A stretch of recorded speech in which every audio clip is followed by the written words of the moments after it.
So read the directions.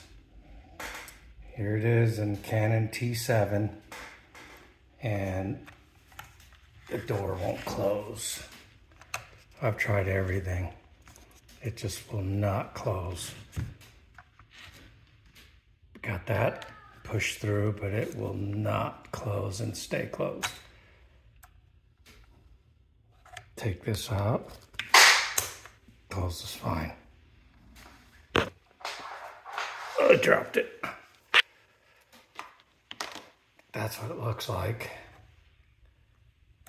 Open that up. There, you see that goes in right there. Goes in perfectly. And another thing is it will not clip in here.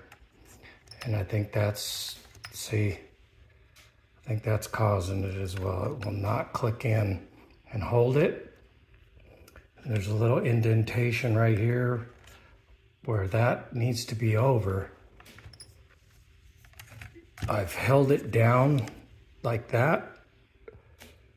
Try to close it and it still will not stay closed. It gets caught up right here on the left. So yeah, there you go. Don't recommend this, at least not for a Canon T7 Rebel.